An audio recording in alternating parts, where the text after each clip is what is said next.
Boss, may kasabihan ka ba, boss? Meron, boss. Ano yung boss? Pag ito na tigmamot, tigasan ka, boss. Aray ko, ano yung titigas sa'yo, boss? Alam mo na yun, boss.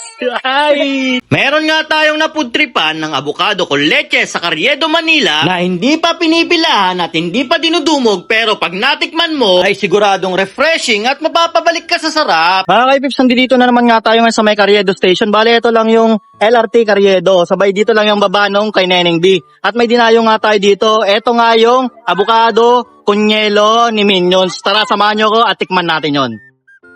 Boss, magandang hapon. Ito po ba yung abukado kunyelo ni Minions?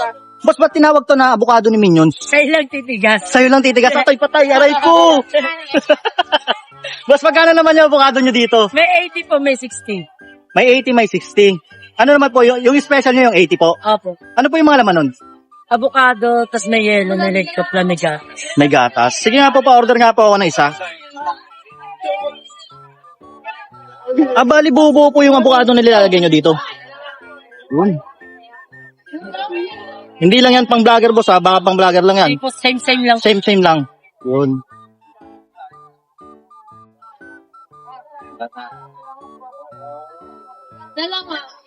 Tapos, itong gatas nyo, homemade to?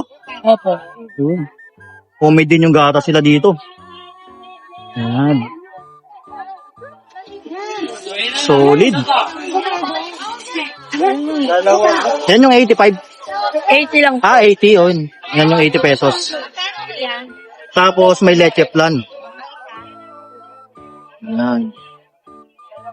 Boss, saan nga po matatagpuan to? Malapit po kay Neneng B. Kay Neneng B. Anong oras kayo nag-open dito? 12 po. Hanggang anong oras? 8. 12 to 8. Yun. Ito na yung in-order natin. Ang tawag ito, boss? Avocado. Avocado con leche flan. Na may Avocado con leche flan. Yan. 80 pesos lang yan, tikman na natin. Yun mga kaibigs, nandito nga tayo ngayon sa may Carriedo Station at dinayo natin dito yung avocado con leche ni Minion. Sabi nga, ba't Minion? Kasi sa'yo lang titigas. Aray ko! Tikman natin ngayon yan. Meron yan leche flan eh, no? Isang bilog na leche flan. Tapos meron na siyang yelo. Tapos meron siya doon avocado sa ilalim. Yan. Kung nakikita nyo, meron yan. 80 pesos lang yan. Tikman natin. Yung gatas nila dito, homemade nila yan. Masarap, tama lang yung tamis. Tikman din natin siyempre yung may leche flan. Tikman natin yung leche flan nila dito. Saktong-sako, mainit ngayon.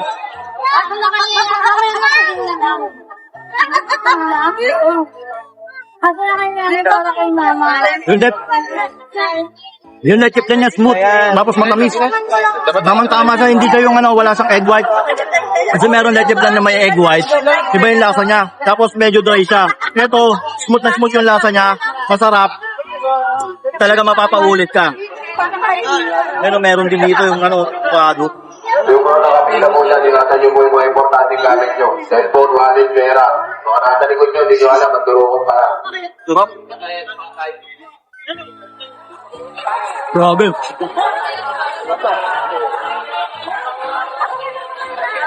Sobrang refreshing. Laka yung avocado niya. Yung fresh pa talaga, tapos buo siya, hindi siya yung dinurog.